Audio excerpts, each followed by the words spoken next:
Uy, story time ulit. Nitong mga nakarang araw, nag-report back sa akin ang aking kaibigang cardiologist na nag-refer ng isang pasyente. Ang sabi niya, narito po ang screenshots. Regarding patient blank, ngayon lang nag-improve ang blood chem as in normal lipid profile SGPT. Slightly elevated uric acid 6.32 lang naman.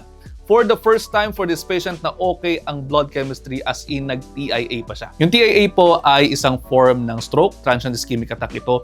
Kumbaga after 24 hours ay nawawala yung stroke. Balik tayo sa screenshots. 77 kilograms from 84 kilograms after 1 month. Dami ko na na-discontinue na meds niya. Fit na daw siya sa mga old clothes, super happy siya. Galing yan sa cardiologist natin ng isa nating pasyente. Halika kayo, ikwento ko sa inyo kung ano nga ba ang ginawa ko. May mga bashers tayo na naghahanap ng pruweba na kaya nating tumulan sa pasyente, di ba? O ito, nakita nyo naman ang proof ng text messages ng kaibigan kong cardiologist na nag-refer ng pasyente niya sa akin. Ganito kasi yan, one time may ni-refer siyang pasyente sa akin naka-admit.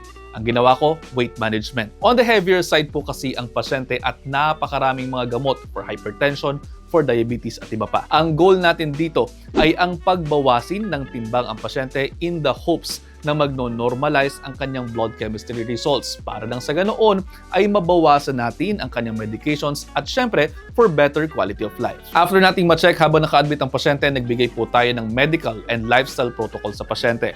Naglalaman ito ng nutrition plan, exercise plan at iba pa. Basically, ang nutrition plan ng pasyente ay ang ilagay siya sa state ng calorie deficit. Kinumpute natin ang kanyang maintenance calories at binawasan ito ng around 700 kilocalories para makapag-achieve tayo ng desired weight loss. On the heavier side talaga ang pasyenteng ito at ang ginawa po natin ay base na rin sa goals niya at ng cardiologist niya para sa kanya. Di kasundo sila dito, kaya naman sinunod lang natin. So, sa kanyang protocol, meron pa rin po tayo mga pagkain na mayayaman sa carbohydrates, meron pa rin tayong protina, meron pa rin po tayong fats.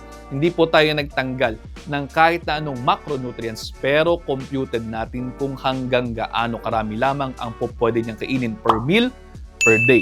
Tinuruan din natin siya ng order ng pagkain. Sa bawat meal niya, uunahin niyang sumubo ng kanyang gulay, ngunguyain itong maigi, and then kukuha siya ng piece ng kanyang lean protein at ihuhuli niya ang whole grain tulad ng brown rice at ng kanyang fruit serving. Ngunguyaing mabuti. Again, ang lahat ng ito sa bawat step, uulitin ito ng cycles at every 2 cycles, iinom siya ng kalahating baso ng tubig. Nagtanong din sa akin ang pasyente kung paano kung walang brown rice, kung pwede rin daw bang kumain ng white rice.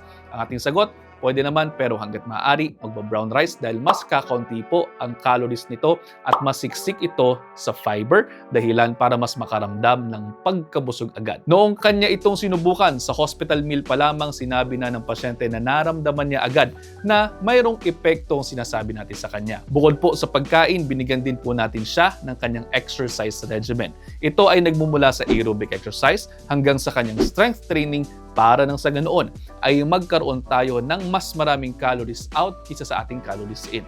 Ang simpleng pamamaraan na ito po ay makakatulong sa ating mga pasyente para hindi po sila mag-overeat at masigurado natin na mababawasan ang kanilang mga timbang kahit na wala tayong gamot na gamitin pa. Ang gusto kasi natin sana ay ang mabawasan na rin po natin ang mga iniinom nilang mga gamot o di naman kaya ay ang hindi na kinakailangan ang gamot kung hindi naman po sila magkakaroon ng sakit. Gusto ko lamang po sabihin, hindi po kami pera-pera dito. Gusto pa nga namin na makatipid kayo at hindi nyo na kami kinakailangan pang kitain sa aming mga klinika.